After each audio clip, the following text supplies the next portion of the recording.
할렐루야. 하늘에서 여호와를 찬양하며 높은 데서 그를 찬양할지어다. 영광의 주님 찬양합니다. 홀로 높임을 받으시옵소서. 우리 가운데 주의 영광의 빛 비추시고 예배하는 우리는 그 빛을 함께 보며 누리게 하옵소서. 우리 주 예수 그리스도의 이름으로 기도합니다. 아멘. 마음이 무너질 때 소망이 되시고 광풍이 몰아칠 때 요새가 되어주시는 하나님 아버지를 찬양하시겠습니다.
함께 기도하시겠습니다. 하나님의 은혜에 감사하며 경배드립니다. 하나님, 이 자리에 있는 우리는 길이요 진리요 생명이신 분을 믿는다 이야기하며 그렇게 살아왔습니다. 그러나 삶의 분주함을 핑계로 다른 길 위에 서 있었고, 때론 순간을 모면하기 위해 거짓에 급했으며 때론 죄악 가운데 거하기도 했음을 고백합니다. 그런 우리를 용서하여 주시고 바른 길로 인도하옵소서. 속도를 높여가기보다는 주의 도를 따르게 하시고, 홀로 가기보다는 성령님과 발맞추어 걷는 참 행복을 알게 하옵소서. 또한 이 시간 은혜가 필요한 이들이 있습니다. 삶이 힘들고 고통스러울 때 신음으로 악으로 주께 말을 건넬 터인데 들어 주옵소서. 억울함 가운데 공의를 깨닫게 하시고, 목마름에는 해갈을, 악에게 조롱거리가 된 주의 자녀에게는 용기와 천국을 소유할 수 있는 은혜를 베풀어 주옵소서. 특별히 오늘은 김병삼 담임 목사님을 통해 하나님의 메시지, 하늘의 원리를 듣게 될 텐데, 두려움의 때 오히려 믿음으로 사명을 깨닫는 은혜가 있게 하시고, 주위에 어둠에 빠진 이웃이 있다면 곁을 내어주며 귀 기울이는 용기를 갖게 하옵소서. 그리하여 온 땅이 소망을 누릴 수 있기를 간절히 기대합니다. 오늘도 우리의 구주가 되시는 예수 그리스도의 이름으로 기도합니다. 아멘.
계속해서 우리가 사도행전 말씀을 가지고 나누고 있는데 이제 오늘 포함해서 2번밖에 남지 않았고요.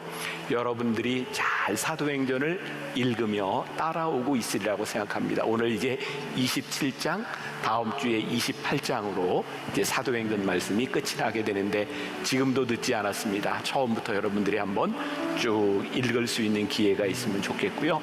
이번 설교의 특징은 뭐였죠?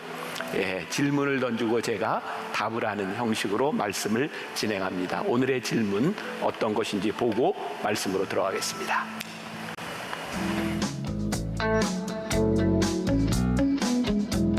성령님과 함께하는 삶을 살고 계신가요? 세상에서 그리스도인으로 살아가는 성도들의 사연을 소개하는 남자 사소남입니다.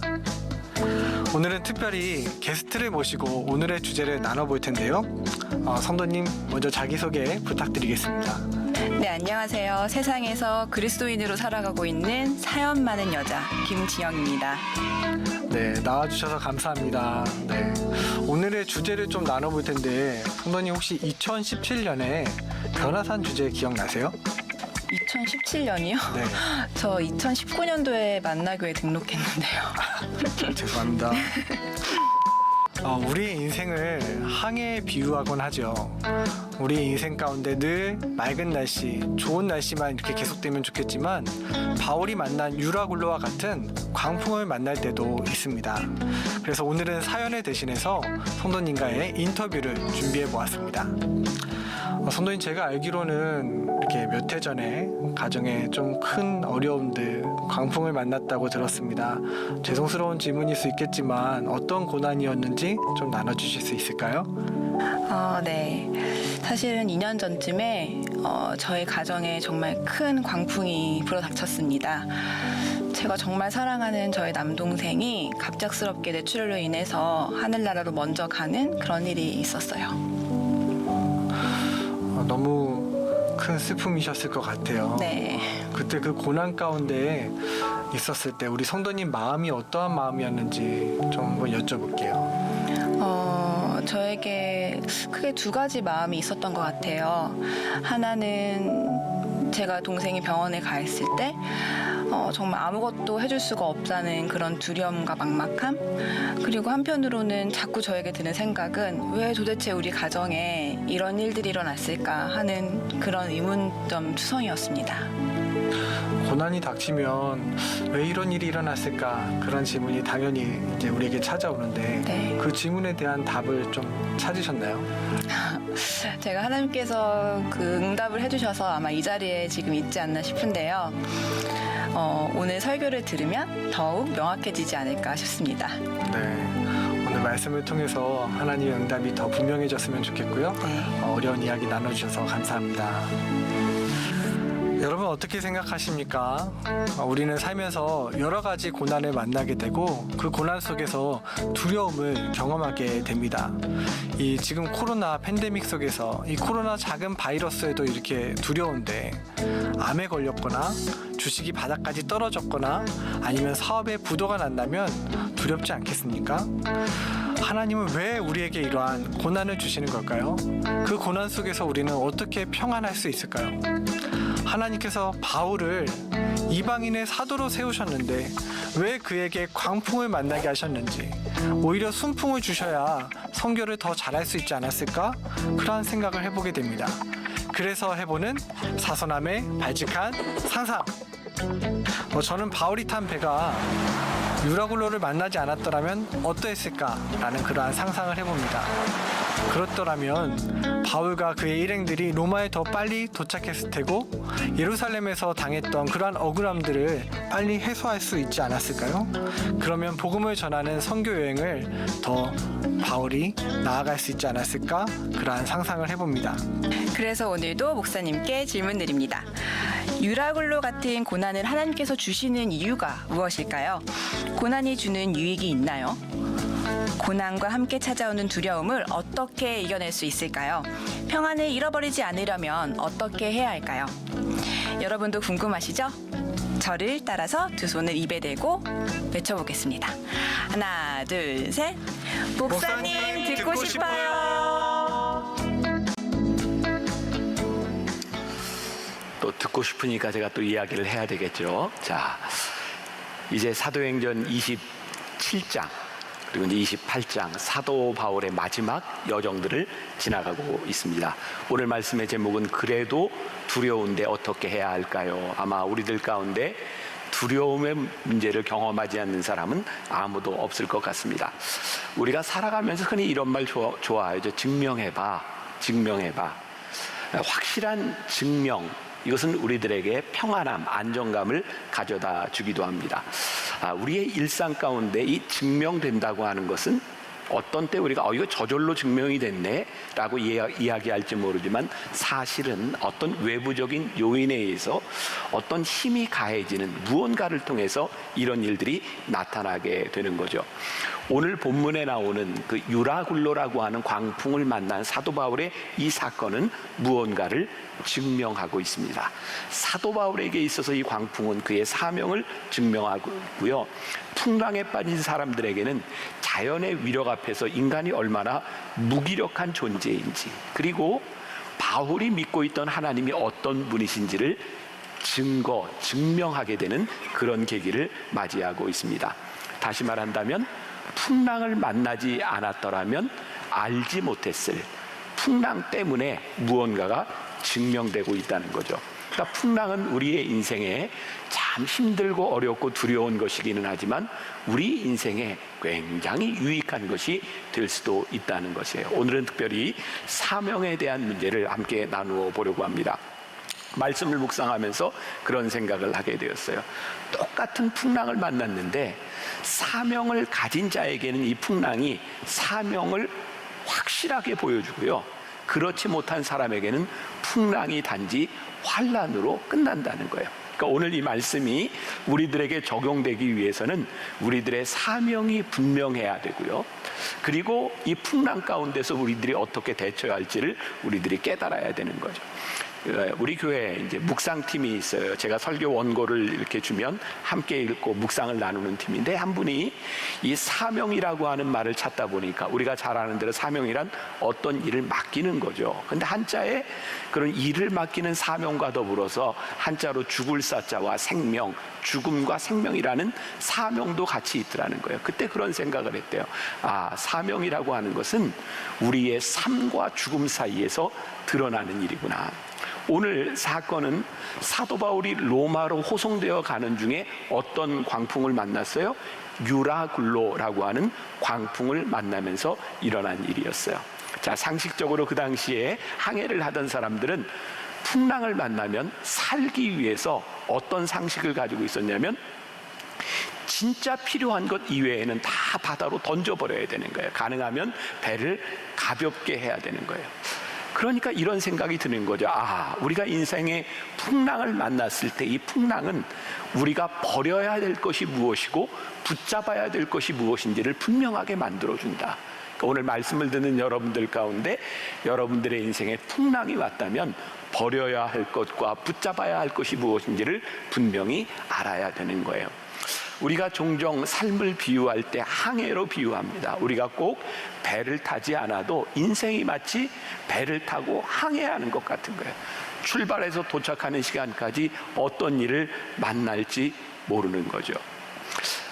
저희 교회 한 장로님, 제가 이름을 밝히지 않으면 누군지 모르실 거예요. 한 장로님이 계세요. 제가 언젠가 하나님 앞에서 우선순위를 분명히 하라, 이런 설교를 했는데 그 말씀을 듣는 중에 이분에게 고민이 찾아왔다는 거예요. 이분은 제일 즐기는 것, 제일 좋아하는 것이 뭐냐면 골프인데, 제가 하나님 앞에서 우선순위를 분명히 하고 하나님 앞에서 버려야 될 것이 있다라고 생각하는 순간, 이거 내가 이 골프를 못 칠 수도 있구나 하는 게 그게 그렇게 힘들더라는 거예요. 그래서 속으로 이렇게 다짐을 했대요. 내 삶의 제일 우선순위는 골프가 아니야. 그리고 다른 걸 찾아서 가족들에게 나는 장로가 되면서 내 우선순위를 버렸어. 그리고 이제 다른 이야기를 했다는 거죠. 저는 그분의 이야기를 들으면서 그런 생각했어요. 정말 이 땅 위에 살아가는 우리 신앙인들 가운데 정직하게 하나님 앞에서 내 삶의 우선순위가 무엇인지를 고민하며 사는 사람이 얼마나 될까? 그리고 우리 인생의 풍랑 앞에서 내 삶의 우선순위를 내려놓아야 되는 순간을 맞이했을 때 정직하게 우리들이 붙잡아야 될 것과 버려야 될 것을 알고 고민하며 살아가는 사람들이 얼마나 될까? 결국 이 두려움, 풍랑이라고 하는 문제 가운데서 우리들에게 제일 중요한 것은 우리가 사명 앞에 마주 설 때 이것이 분명해진다는 거죠. 지난해 제가 풍성한 삶을 살기로라고 하는 시리즈로 설교를 한 적이 있어요. 이미 기억도 안 나시죠? 늘 감사해요. 잘 잊어버려 주셔서. 그래야 제가 또 하고 제가 풍성한 삶을 살기로 사명에 대한 설교를 하면서 그때 제가 그런 고백을 한 적이 있어요. 20여 년 전 제가 만나교회 청년 사역을 처음 할 때 바로 그 풍성한 삶에 대한 말씀을 가지고 지금처럼 길게 준비는 하지 않았지만 청년들과 말씀을 나누었던 그 설교문들이 있거든요. 그때 저는 풍성한 삶, 우선순위에 대한 설교를 할 때 정말 힘있고 단순하게 설교를 했던 기억이 있어요. 그런데 20여 년이 지난 지금 제가 그 설교문을 보면서 다시 말씀을 준비할 때 내 삶에 이렇게 자신이 없어졌나? 내가 그렇게 그때 했던 말들을 이렇게 하지 못하고 있나? 그게 저를 굉장히 힘들게 했어요. 근데 지난해 저에게는 큰 축복이 있었는데 하나님께서 저에게 초심으로 돌아가라 라는 마음을 주신 거였어요. 그때 이 청년들과 함께 목회를 시작할 때 하나님이 주셨던 그 마음으로 돌아가니까 제가 내려놓아야 될 것과 붙잡아야 될 것이 명확해지고 그때 제 마음 가운데 찾아오는 평안을 경험했어요. 저는 오늘 이 말씀이 하나님께서 진짜 퍼펙트하게 한 주간 은혜로 날다라고 하는 변화산 말씀 이후의 말씀으로 우리들에게 준비해 주셨구나. 사실 준비는 제가 했는데 하나님의 계획이 있었구나 라는 것을 느끼게 되고, 아마 여러분들 중에는 이번 기간에 변화산 새벽 예배를 하면서 주님은 나의 최고봉을 묵상한 분들이라면 어떻게 저렇게 저 말씀이 똑같이 맞아 들어갈 수 있을까 하며 놀란 분도 있을 것 같아요. 하나님은 우리 인생에 진짜 놀랍게 퍼펙트하게 우리들에게 무언가를 준비해 놓고 계신 분 같아요. 본문으로 돌아옵니다. 배를 타고 항해를 하던 중 모든 사람들이 두려워하고 있었어요. 근데 오늘 말씀해 보니까 사도 바울에게는 두려움이 아니라 그가 가지고 있는 사명을 붙들고 우뚝 서는 계기가 되었죠. 하나님은 왜 사도 바울에게 두려워하지 말라고 말씀하셨을까요? 그리고 두려워하지 말아야 되는 이유가 이 사도행전 27장 가운데 명확하게 나타나고 있는데, 하나님께서 사도 바울 그의 정체성, 그의 사명에 대하여 분명히 말씀하고 있는 거죠. 이 사도 바울의 편지를 보면 사도 바울은 자기 정체성에 대해서 두 가지를 늘 이야기해요. 나는 하나님의 종입니다. 헬라어로 휘페레테스라고 하는 말이고요. 나는 하나님의 증인입니다. 마르티스라고 하는 말이고요. 이 증인이라고 하는 마르티스는 순교자라고 하는 말입니다. 하나님의 말씀을 증거하다 나는 죽는 사람입니다. 가만히 생각해 보세요. 이 모든 것들 가운데 사도 바울이 종이 되고 증인이 되었다고 하는 것은 사도 바울의 전생에 있어서 사도 바울은 그의 일을 한 것이 아니라 그를 보내신 주인의 일과 그분에 대한 일을 증거하고 있었다는 거예요.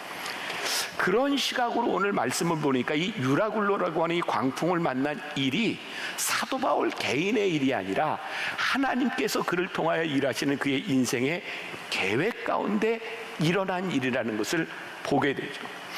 유라굴로라고 하는 이 광풍은 그의 인생의 막바지에 인생을 종결짓는 어떤 사건이 아니라 하나님의 계획하신 여정 가운데 있는 징검다리였다.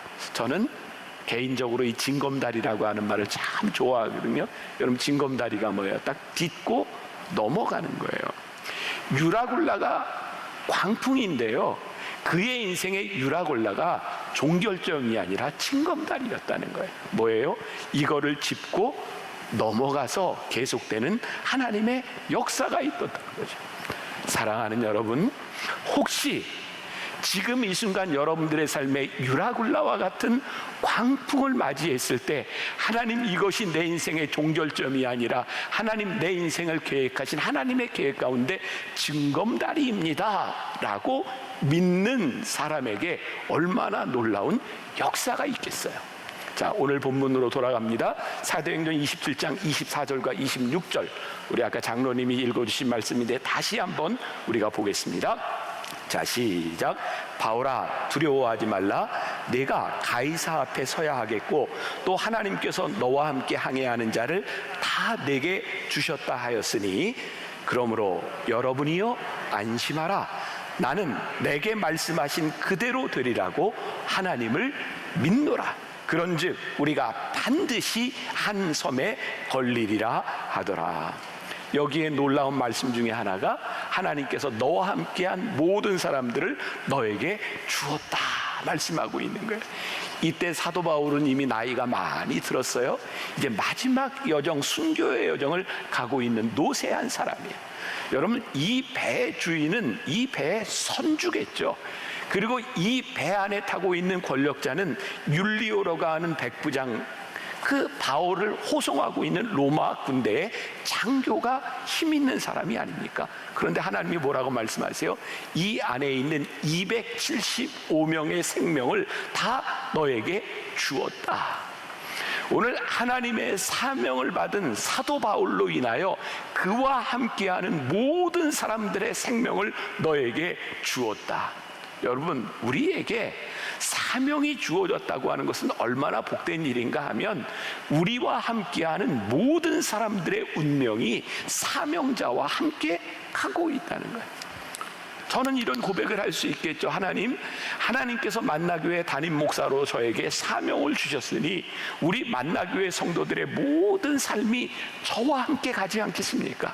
오늘 여기에 앉아 있는 여러분들, 예배를 드리고 있는 여러분들 한 사람 한 사람 가운데 하나님께서 저에게 이 사명을 주셨사오니 우리의 가정과 내가 만나는 모든 인간관계, 모든 사람들이 저와 함께 가지 않겠습니까? 사도 바울이 끊임없이 주장하던 휘페레테스, 나는 종입니다. 마르티스, 나는 하나님의 증인입니다. 그래서 그는 그의 생에 3차례에 걸쳐서 전도 여행을 해요. 여러분 아세요? 이 세 차례의 전도 여행을 통해 성경에 나오는 도시들만 해도 57개의 도시가 있고요. 사도 바울이 지났던 여정들을 계산해 보니까 13,300km를 사도 바울이 사명을 전하는 일을 하고 있어요. 여러분, 지금 우리가 살고 있는 시대가 아니라 2000년 전 그 시대를 생각해 본다면 사도 바울이 어떤 일을 하고 있었는지를 우리들이 깨닫게 되죠. 성경의 사도 바울은 우리라고 하는 말이 자주 등장하고 있는데, 사도 바울의 3차 전도 여행 중에는 누가와 아리스타고라고 하는 사람을 만나게 돼요. 누가는 바울의 2차 전도 여행 중 트로아에서 바울을 만나 로마에서 사도 바울이 참수형을 당할 때까지 20년을 동행했던 사람이에요. 아리스타고는 10년 동안 사도 바울과 동행했던 사람이에요. 사도 바울의 인생에 보면요, 그가 사명자로 살아가며 많은 사람들의 관계가 있어요. 그러면서 깨닫게 되는 게 있어요. 우리가 이 세상에 살아가면서 동행하는 사람들은 그 인생의 길이에 대한 문제가 아니라 우리 인생의 중요한 때를 누가 함께하고 있는가, 그 사람들이 기념비적인 사람들을 살고 있는 것이구나.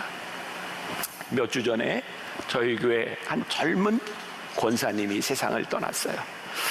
여러분들 제가 이름을 대면 모르지만 여러분들이 얼굴을 보면 그분이었구나 생각할 뿐이에요.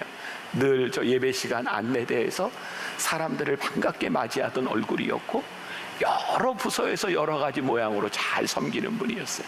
근데 그분 가정에는 이렇게 병력이 있어요. 그래서 늘 그 가족 중에 많은 분들이 뇌출혈로, 뇌경색으로 이렇게 세상을 떠났기 때문에 그 권사님은 자녀들에게 늘 그런 얘기를 해요. 만일 엄마가 쓰러지면 다른 조치하지 말고 그냥 놔둬라. 너무 고생하는 가족들을 본 거예요.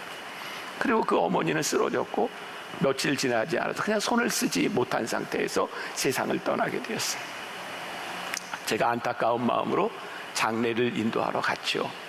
예배를 드리면서 정말 그런 순간에 어떤 말씀을 전해야 될까. 그런데 그 코로나 상황 가운데서 사람들이 많이 올 수 없는 상황, 그 가운데 정말 올 수 있는 사람들이 많이 왔어요. 그런데 보니까 이 사람, 저 권사님은 어떻게 저분들과 연관이 되었을까. 그러면서 저는 그분들에게 이런 얘기했어요. 여러분, 이 권사님이 하나님께 조금 먼저 부름을 받았지만 이렇게 많은 사람들이 함께 믿음의 여정을, 이 길을 함께 걷고 있었다고 생각하니 이 권사님은 참 행복한 분이라는 생각이 듭니다. 여러분, 사도 바울에게 있어서 유라굴로라고 하는 광풍을 만났을 때 그 두려움 가운데서 그가 믿음의 동역자들이 있고 하나님께서 그에게 맡겨준 일이 있다고 하는 것이 그에게 얼마나 놀라운 일이었는가. 오늘 사도 바울은 두려움 가운데 이야기하고 있지 않은 거예요. 자, 다시 사도행전 27장 25절과 26절을 봅니다. 한 목소리로 같이 봉독해요. 그러므로 여러분이여 안심하라. 나는 내게 말씀하신 그대로 되리라고 어떻게 해요? 하나님을 믿노라. 그런즉 우리가 반드시 한 섬에 걸리리라 하더라. 갈 길을 알면 두렵지 않습니다. 지금 사도 바울과 함께 배를 타고 있는 모든 사람들이 동일한 상황을 경험하고 있어요. 그 상황이 어떤 상황인지 27장 20절과 21절에서 묘사하고 있는데 제가 한번 읽어드릴 테니까 보세요. 여러 날 동안 해도 별도 보이지 아니하고 큰 풍랑이 그대로 있음에 구원의 여망마저 없어졌더라. 여러 사람이 오래 먹지 못하였음에 바울이 가운데 서서 말하되 여러분들이여 내 말을 듣고 그레데에서 떠나지 아니하여 이 타격과 손상을 면하였더라면 좋을 뻔하였느니라. 지금 여기에 후회가 있어요. 사실 사도 바울이 이 여행을 떠나지 말자고 했는데 사람들이 우겨서 배를 타고 온 거거든요. 그리고 모든 희망이 사라져버린 구원의 여망만이 다 사라버리는 그 상황 가운데 있는 거예요. 풍랑을 만났는데 그냥 얼핏 보면 해도 별도 보이지 아니하고 굉장히 시적인 표현 같은데, 여러분 당시에는 여행을 할 때, 항해를 할 때 나침판을 보는 것이 아니라 뭐를 보고 여행을 해요? 해와 달을 보고, 그걸 보고 별을 보고 가는 거예요. 그런데 캄캄한 어둠 가운데서 갈 길이 전혀 보이지 않는 거예요. 이 일이 하루로 끝난 것이 아니라 여러 날 계속된 거죠. 요즘 시중에 나오는 이번 여름 그 휴가 시즌을 통해 나오는 개봉된 영화들을 보니까 1, 2, 3위가 그런 영화들이에요. 첫 번째가 모가디슈라고 하는 영화고, 두 번째가 싱크홀, 세 번째가 인질. 요즘 나오는 영화들 대부분이 재난 영화들이 참 많더라고요. 어떤 일에 우리에게 예기치 않았던 재난들이 찾아온 거죠. 여러분들은 어떤지 모르지만 저는 그런 얘기를 들을 때마다, 재난 이런 얘기를 들을 때마다 다른 사람은 다 죽어도 나는 살 것 같아요. 여러분들은 어떠세요? 재난이 오면 나만 죽을 것 같으세요? 나만 살 것 같으세요? 저는 이상하게도 나만 살 것 같은 소망이 있거든요. 제가 굉장히 저중심적인 사람인 것 같아요. 그런데 사람이요, 재난 가운데 나만 살 것 같은 소망이 있는데, 그 소망이 조금 지나가면서 어떤 소망을 가지냐면 누군가 나를 구해줄 거야, 구조에 대한 소망을 갖습니다. 그런데 그 시간들이 지나면서 아무도 나를 구해줄 수 없다고 하는 그 순간이 다가오면 두려움과 무서운 공포가 찾아오는 거예요. 문제는 어디에 있는가? 소망이 끊어질 때 우리들에게 두려움이 찾아와요. 재난보다 무서운 것이 소망이 끊어지는 거예요. 근데 오늘 이 말씀에 보니까 해도 별도 달도 아무것도 보이지 않고 모든 것을 다 버리고 여러 날이 지났다. 영어 성경에는 many days, 여러 날이라고 되어 있는데, 이 여러 날이 얼만큼이냐면 모든 소망을 다 잃어버릴 것만큼, 그만큼의 시간이 지나서 모든 것들을 포기하는 상황에 접어든 거예요. 근데 바로 그 순간에 주의 사자가 바울에게 나타나셔서 해준 말이 뭐냐면 사도행전 27장 24절에 내가 가이사 앞에 서야겠다. 아무런 소망이 없는 가운데서 주의 사자가 사도 바울에게 내가 가이사 앞에 서야 되겠다. 지금 이 풍랑을 지나 죽음의 고비를 지나가고 있는데 여기가 너의 종착점이 아니라 하나님께서 너로 하여금 가이사 앞에 서게 하실 거야. 그러니 하나님이 너를 지키실 거야. 너에게는 분명한 사명이 있고 가야 될 길이 있어. 그러니 지금 상황을 두려워하지 마 라고 말씀하고 있는 거예요. 지난해죠, 제가 어떤 장로님 댁을 신방한 일이 있어요. 제가 신방을 하기 전에 자녀로부터 전화를 받았어요. 우리 아버지가 갑자기 수술을 하시게 됐어요. 그리고 코로나 상황에 찾아갈 수 없었고 제가 전화로만 기도를 하고 그렇게 수술을 받았는 줄 알았는데 그 다음 전화를 받았을 때 수술을 하려고 배를 열었을 때는 이미 손을 쓸 수 없는 상태가 되어서 그냥 닫았습니다. 그래서 제가 그 집에 신방을 가게 되었어요. 그런 상황에서 무슨 말을 해야 될까요? 근데 그 장로님께 제가 위로를 받았거든요. 장로님이 저에게 이렇게 얘기했어요. 목사님, 염려하지 마세요. 저는 갈 길을 알고 있으니 걱정하지 마세요. 저에겐 두려움이 없습니다. 목사님, 저는 제가 가야 할 길을 알고 있어요. 그리고 얼마 지나지 않아서 그 장로님이 세상을 떠나셨어요. 지지난주였던 것 같아요. 그 아들 가족과 그 부인 권사님이 저기 저 뒤쪽에서 저와 함께 기도를 하는데 그 아들이 이제 회사 일로 홍콩으로 주재원으로 떠나게 됐고 이제 어머님을 놓고 가는 그 아들의 마음이 얼마나 많이 걱정이 되겠어요. 그런데요, 저에게 그 장로님이 이야기하셨던 목사님 걱정하지 마세요. 저는 가야 할 길을 알고 있으니 걱정하지 마세요. 그렇게 1년여의 시간이 지나는 동안 제가 정말 놀랐던 것은 그 아들의 믿음이 자라는 거였어요.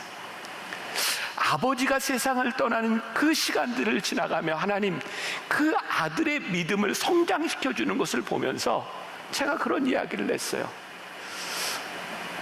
네 할아버지가 만나교회 장로님이셨고 네 아버지가 만나교회 장로님이셨어. 하나님께서 너도 이 교회 장로로 세우시려는 그 마음이 있으신 것 같아. 내 믿음을 잘 지켜.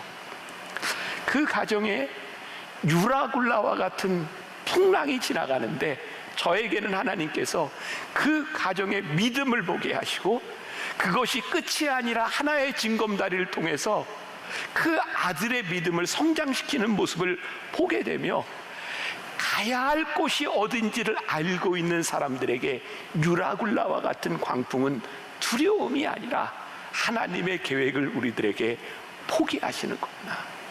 여러분, 무엇이 우리를 두렵게 하나요? 무엇 때문에 여러분들은 두려워하시고 저에게도 찾아오는 어떤 두려움, 그 두려움들의 정체는 무엇일까요? 이번 코로나19가 우리가 이제 처음에 우한 폐렴이라고 이야기했잖아요. 그런데 중국은 가장 먼저 요 일들이 진정되면서 춘절에 사람들에게 다 이렇게 여행을 허가하고 하는 일들이 있었어요. 근데 신문에요, 중국에서 경제를 살리려고 사람들에게 여행을 가라고 다 선포를 하고 했는데 사람들이 돈을 쓰지 않더라는 거예요. 이유를 물어보니 두려움이 있다는 거예요. 이게 끝나지 않았다는 이 다음에 무엇이 일어날까라고 하는 그 두려움으로 인하여 돈을 쓰지 못한다는 거예요. 우리 생활에 참 부러운 것이 있습니다. 저 사람은 어떻게 저렇게 평안할까?